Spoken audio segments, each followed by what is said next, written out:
Okay, let's turn to our top story tonight.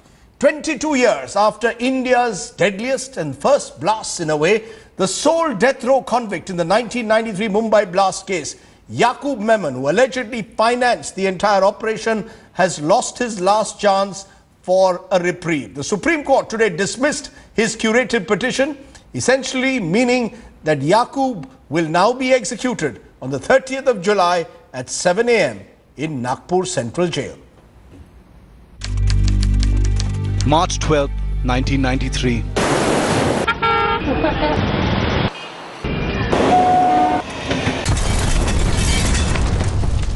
Thirteen serial blasts rock India's business capital, then known as Bombay.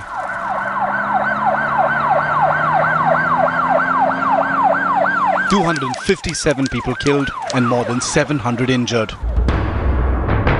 Now, after more than 22 years, finally, one of the plotters of the deadly terror attack goes to the gallows. On Tuesday, the Supreme Court rejected the curative petition of Yaqub Memon, thus clearing the way for his hanging. The Supreme Court today sealed the fate of Yaqub Memon and also dismissed the argument that he was doubly jeopardized, that he was doubly penalized for the 1993 Mumbai blast. His argument was that he has already served 20 years in prison and should not be given a death penalty. The curative petition was the last legal remedy available to Yaqub. President Pranab Mukherjee has already rejected Memon's mercy petition last year. In 2007, Yaqub Memon was found guilty of both plotting the attack and executing it. He was also held guilty of distributing arms and ammunition, detonators and explosives to other accused.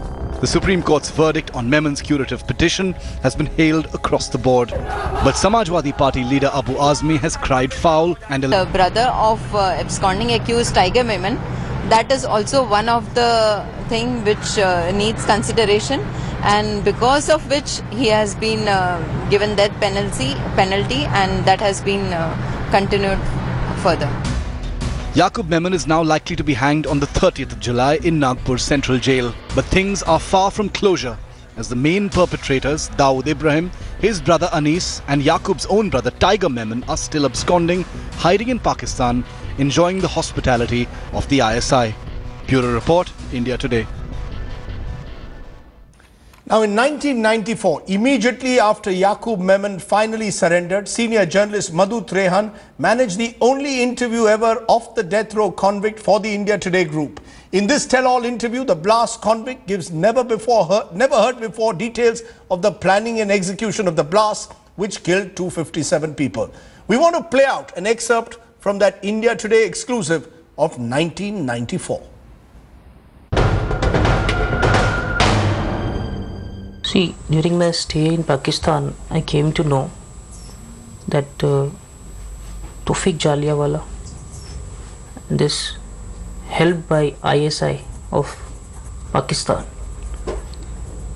these were the mastermind of the blast, and execution was given to Tiger and his boys, and the training of his boys was also done by this ISI people in Pakistan. I am very sure about the involvement of this Tiger, his boys, Tawfiq Jaliawala being an agent of Pakistani government. Logical that you should go with my him. brother, neither I have obeyed my brother, I told you. But you went. Yes, I just went for my family's sake. I didn't left with my brother Tiger. I left with my parents, my wife and younger brother. But he asked you to go. Advised me that the situation is tense and it will be better to shift at the Dubai residence where two of our brothers were staying. Let's go back a little bit to the other people who are involved in the bomb blast. Do you know Javed Chikna? I've heard his name. He's also in Pakistan. And Ijaz Pathan? Ijaz Pathan is also in Pakistan. Did they go with you? No. You met them there? No, I haven't met them. I had just the information about their whereabouts. And what information? How did you get it? I got from this Tiger's driver, Shafi, who became I developed friendship with him to get all the information from him. And these two men are still there? Yes, they are there in and Pakistan. They are also rehabilitated by the Yes, they are rehabilitated by Tawfiq. They also have, Pakistani passports, identities. They have identity cards. They stay in a flat over there. In fact, some of the boys are staying at Tawfiq's bungalow. Some of the Rufi boys, Cottage. meaning who are these? I don't remember their names. Some Teda Meda, some names are there. Yaqub Beda. And this so way. How many Indian Muslims are now in Pakistan who have been rehabilitated by the Pakistani government? This 8-10 boys of Tiger. Dawood Ibrahim, according to Tawfiq, he's there. He is in Pakistan? I have never met him. He's in Pakistan. I haven't met Javed Chikna. I have never met all these boys also. But I know, and it is very confirmed information that they are in Pakistan. And I know the exact addresses also. They are staying with the Pakistani passport, Pakistani identity cards, and they have been rehabilitated by Tawfiq Jaliawala on government's behalf. Pakistan is always Anything moving more to specific? trouble. No, specific I don't Pakistan know. is what? Always moving to give trouble to India. So who is the real Yaqub Memon? Joining me now, Madhu Trehan, senior journalist who conducted that interview with Yaqub Memon, the only one that he gave in 1994. And also joining me is Kamla Malkani. She's a victim of the 93 blast. But Madhu Trehan, the sense I get listening to Yaqub Memon in that interview, extremely soft-spoken, almost suggesting that he's an innocent victim, that the real mastermind is Tiger Memon and Dawood Ibrahim, and that Yaqub didn't know the extent of the conspiracy. Today, 21 years later, he's set to be hanged. What are your memories of Yaqub Memon? Rajdeep, it is today a very complex issue. Whether he was arrested or whether a deal was made with RAW and IB remains a question. Also, the people who may have made a deal and given their word to Yaqub Memon that if he came in, he would be treated fairly, those people retire, and then there is no obligation of the new people to keep their word. I think what he speaks, when he speaks to me, and I had a lot of restrictions in the questions I asked, because we had to be careful that none of the modus operandi was exposed to the world.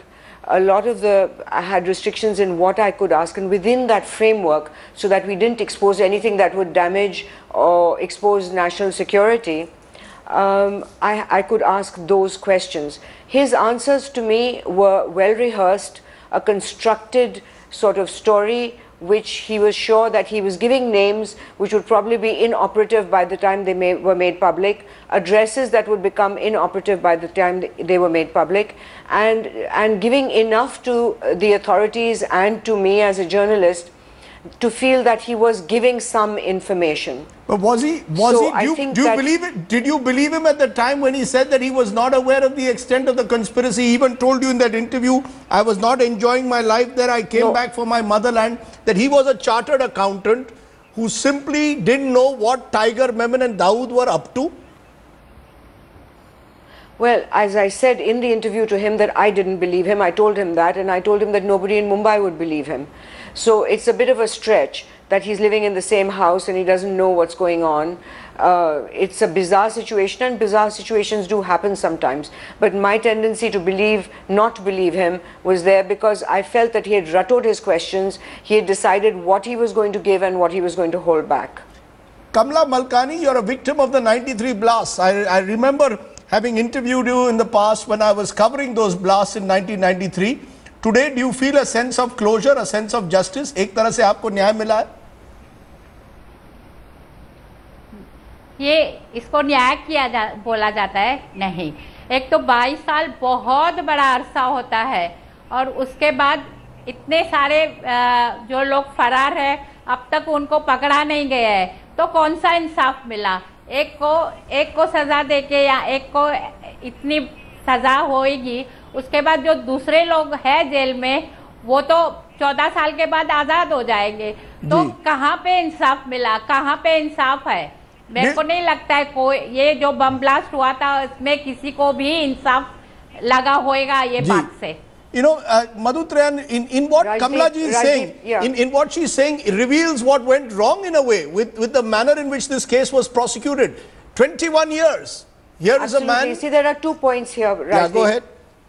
There are 2 points here, Rajdeep. One is that when you can't get Tiger Memon, you take a crumb like Yaqub Memon and take the prosecution forward against him. I think the real people who the Indian government should have gotten would be, of course, Tiger Memon himself and Dawood, and those two are still at large. And I think that I just want to put it in context that people have asked me, how did I get this interview? I got this interview because at that time there was, which young people today would be unaware of, there was a huge demoralization in the country, that India is a soft target, people do these kind of things to us and we don't respond and we don't react. I happened to meet the RAW director in informal circumstances, and I went after him, after meeting him as well as daily after that, listen, when you do something successful, you have to inform the Indian public. They're so discouraged. And today, with the Hindutva and the pride and confidence that Indians have, it would be possibly hard for them to imagine. But at that time, Indians really did feel like losers and soft targets. I told him that it's important for him to show us his successes.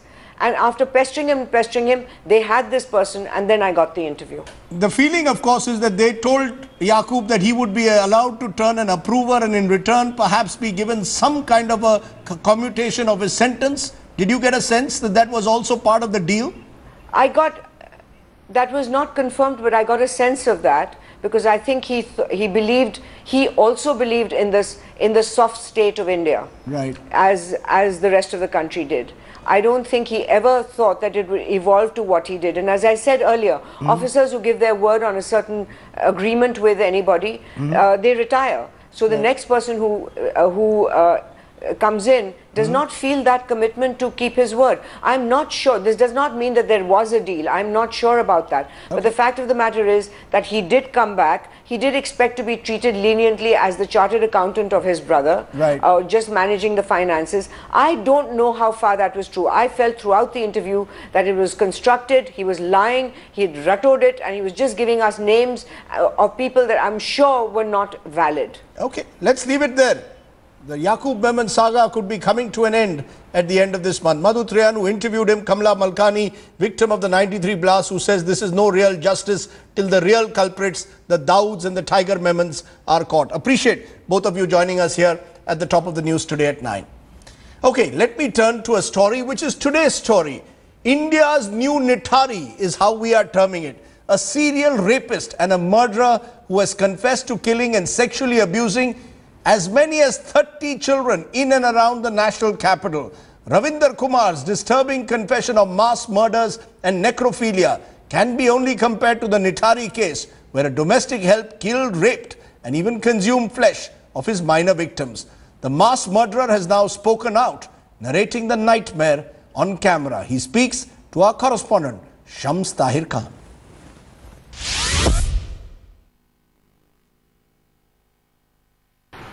तुम्हारा नाम रविंदर है, पर तुम मानते हो कि तुम इंसान हो?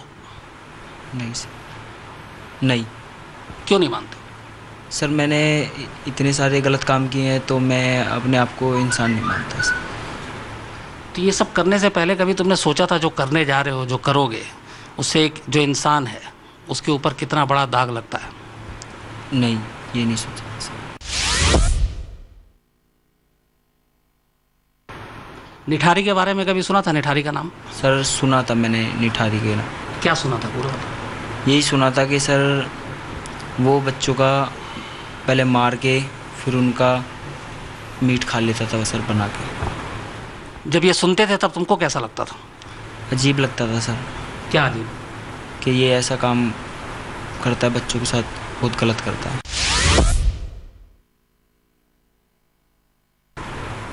2006 में ये तुमने सुना, 2008 से तुमने शुरुआत की, तो तब तुम्हें अजीब नहीं लगा सर? हाँ सर, अजीब लगा था मेरे को। क्या अजीब लगा था? कि मैं जो बच्चों के साथ मैं कर रहा हूँ वो गलत हैगा। पहली बार मैंने 2008 में करा था, फिर उसके बाद मैंने कहा जो तुमने जब पहली बार किया, शुरुआत तुमने कैसे की? शुरुआत सर मैं दारू पी रखी थी मैंने, और ये सुलोचन जो ट्यूब होती है इसका फ्लूइड का नशा करता था सर मैं दारू पीने के बाद। तो वो पीने के बाद सर मेरा दिमाग एकदम ब्लॉक सा हो जाता था। फिर मैं घूमने निकल जाता था रात में, तो किसी के घर में, जैसे घर में या झुग्गी पे बाहर रोड पे बच्चा सो रहा होता था अपनी मम्मी के साथ, उनको उठा लेता था सर। उनको उठा के खेतों में ले जाता था, दूर कहीं या जंगल होता था सर, वहाँ ले जाके उनके साथ गलत काम करता। जब वो चिल्लाते थे तो मैं उन्हें पहले मार देता था, फिर उसके बाद मैं उनके साथ गलत काम करता था। मतलब तुम एक लाश के साथ गलत काम करते थे? हाँ सर। जब बच्चे उठाते होगे तुम, तो कभी तुमको वो अंकल, कोई तुमको भैया, कोई मामा, कोई चाचा कुछ तो बोलते होंगे, तब भी तुम्हारा कभी लगता नहीं था कि बच्चे हैं छोड़ दो?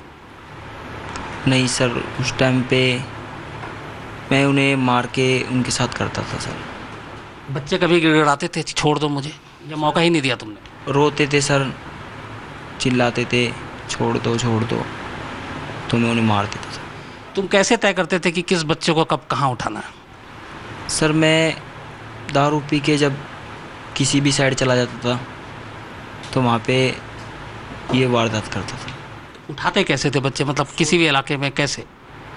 मैं जाता था सर, देख लेता था कि ये झुग्गी टाइप में है या कोई मकान है, 1-2 कमरे बन रखे हैं इसके अंदर बाउंड्री टाइप में, वहाँ पे जाता था, कुंडी खोल के हाथ से दीवार कूद के जाता था, फिर कुंडी खोल देता था बाहर वाले गेट की और बच्चे को उठा के उनके मम्मी पापा के पास से ले जाता था। तुम्हें डर लगता होगा कि बच्चे शोर कर दें, तो इसलिए तुम पहले मार देते थे? हाँ सर, इसीलिए मैं उन्हें पहले मार देता था। तुमने जितने बच्चे उठाए उन सबको पहले मारा? हाँ सर, उनको पहले मारा। और उसके बाद? उनके बाद मैं उनके साथ गलत काम करता था। The shocking and candid confessions of this mass killer, the bestiality of human beings has been caught there on camera. Okay, let's turn away and a shift in focus because heavy monsoon rains have thrown life out of gear in several parts of the country, particularly western and central India today. Torrential rains have not even spared the gods, with the rising Shipra river inundating the sanctum sanctorum of Ujjain's Mahakaleshwar temple, which houses one of India's 12 Jyotirlingas. Rains and flash floods have killed 10 people so far. Over 6,000 people have been evacuated. The downpour since July 18th has led to flood-like situations in several parts of Madhya Pradesh, of Jammu and Kashmir, also of Maharashtra. And not surprisingly, it's Mumbai, which once again has been thrown out of gear. Railway tracks completely inundated, bringing Mumbai's lifeline to a grinding halt. And several Mumbaikars are asking, why is it that the maximum city simply cannot handle maximum rain? Tracks submerged, roads inundated, flights delayed and commuters hit. Heavy rains after month-long dry spell, leaving Mumbai limping. With the heavy downpour returning to the city and holding up transport, thousands were left stranded once again. 15-20 minute पानी बारिश गिरता है तो पानी भर जाता है, लोगों को आने जाने के लिए बहुत तकलीफ पड़ता है। कोई ट्रैफिक, रोड की भी ऐसी हालत ख़राब है। यहाँ पे बारिश की वजह से यहाँ पे पानी भी हो जाता है कि लोग टैक्सी, बस, भाड़े सब फुल जाम हो जाता है, तो लोगों को बहुत कुछ तकलीफ झेलना पड़ता है। हर साल इधर पे घुटने बराबर पानी भरता है और हम लोगों को धंधा करने में प्रॉब्लम आता है, कस्टमर खड़े नहीं होता दुकान पे। And the torrential rains once again washing away civic bodies' tall claims, as several areas witness waterlogging and re-emergence of potholes. Heavy rains have started in Mumbai since morning. I'm standing at Matunga, where we can see there's water logging on the road. There's traffic jam also. The vehicles are moving very slowly since morning because heavy rains have started. Though now the rains are not much heavier, but definitely the water logging is there. This is a morning time for Mumbaikars, and that has created more problem. I'm right now in Andheri area, and right behind me is the Western Express Highway, on which you can see bumper-to-bumper traffic traveling towards the southern business districts of Mumbai. It is another season of monsoon, and already twice the maximum city has been held hostage by heavy rains. And the fresh showers have once again exposed the administration's failure to tackle the monsoon menace. Bureau Report, India Today.